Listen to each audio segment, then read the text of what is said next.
চাকরির পরীক্ষায় অন্তর্বর্তীকালীন সরকার সম্পর্কে বিভিন্ন ধরনের প্রশ্ন আসতে পারে।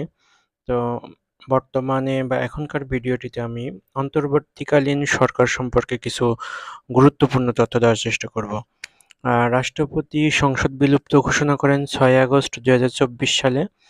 আর অন্তর্বর্তীকালীন সরকার গঠন করা হয় ৮ আগস্ট ২০২৪ সালে। অন্তর্বর্তীকালীন সরকারের মোট সদস্য হচ্ছে ২৩ জন।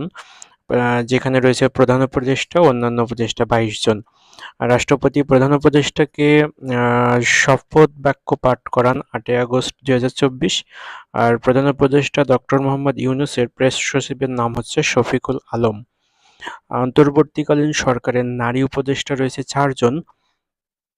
সৈয়দা রিজওয়ানা হাসান, শারমিন এস মোরশেদ, আর ফরিদা আক্তার এবং নূরজাহান বেগম। আর প্রধান উপদেষ্টার বাসভবনের নাম যমুনা, কার্যালয় হচ্ছে তেজগাঁ, ঢাকা।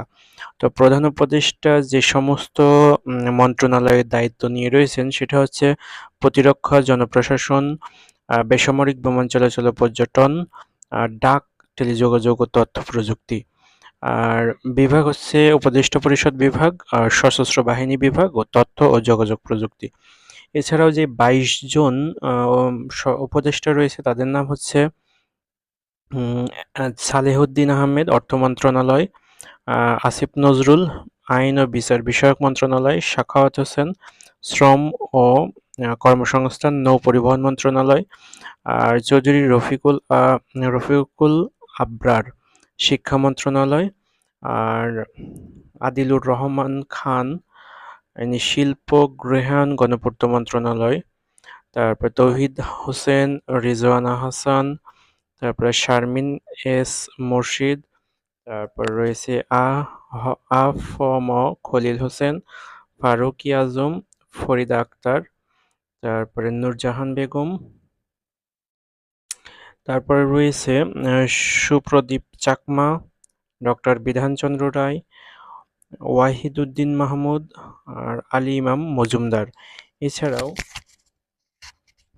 অন্তর্বর্তীকালীন সরকারের মধ্যে রয়েছেন ফাউজুল কবির খান, আর জাহাঙ্গীর আলম চৌধুরী, মাহফুজ আলম, আসিফ মাহমুদ সজীব, তারপরে রয়েছেন শেখ বসিরউদ্দিন এবং মোস্তফা সরোয়ার ফারুকী। তো এই অন্তর্বর্তীকালীন যে সরকার গঠন করা হয় সেটা হচ্ছে ৫ই আগস্টের পরে এবং ৬ আগস্ট ২০২৪ তারিখে রাষ্ট্রপতি সংসদ বিলুপ্ত ঘোষণা করার পরে। তো এই অন্তর্বর্তীকালীন সম্পর্কে গুরুত্বপূর্ণ কিছু তথ্য বিভিন্ন চাকরির পরীক্ষার জন্য খুবই গুরুত্বপূর্ণ।